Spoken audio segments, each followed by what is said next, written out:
டிசம்பரில் அதிமுக ஒன்றிணையும் 2026 ஆட்சி அமைக்கும் என ஓபிஎஸ் ஆதரவாளர் வைத்திலிங்கம் தெரிவித்துள்ளார்.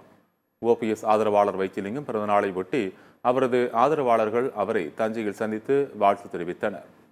அப்போது செய்தியாளர்களை சந்தித்த அவர், எடப்பாடி பழனிசாமி உள்ளிட்ட யாவரையும் நாங்கள் இழக்க விரும்பவில்லை என்று கூறினார். தமிழ்நாட்டில் இருக்கின்ற அதிமுக தொண்டர்கள் 100 விழுக்காட்டில் 99.9 விழுக்காடு தொண்டர்கள் அதிமுக இணைய வேண்டும் என்று எண்ணுவதாக தெரிவித்தார்.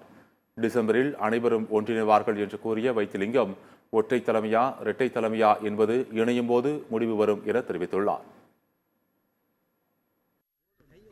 அதிமுக தொண்டர்கள் 100%த்தில் 99.9% அதிமுக இணைய வேண்டும், 2026 புரட்சித் தலைவர் புரட்சித் தலைவி ஆட்சி கொண்டு வர வேண்டும் என்று எண்ணுகிறார்கள். அந்த எண்ணத்தை நிச்சயமாக அம்மா ஆத்மா புரட்சித் தலைவர் ஆத்மா நிறைவேற்றும் என்ற நம்பிக்கை எங்களுக்கு இருக்கிறது. அதாவது நாங்கள் யாரையும் இழக்க விரும்பலை, எடப்பாடியும் இழக்க விரும்பலை, மற்றவர்களையும் இழக்க விரும்பலை.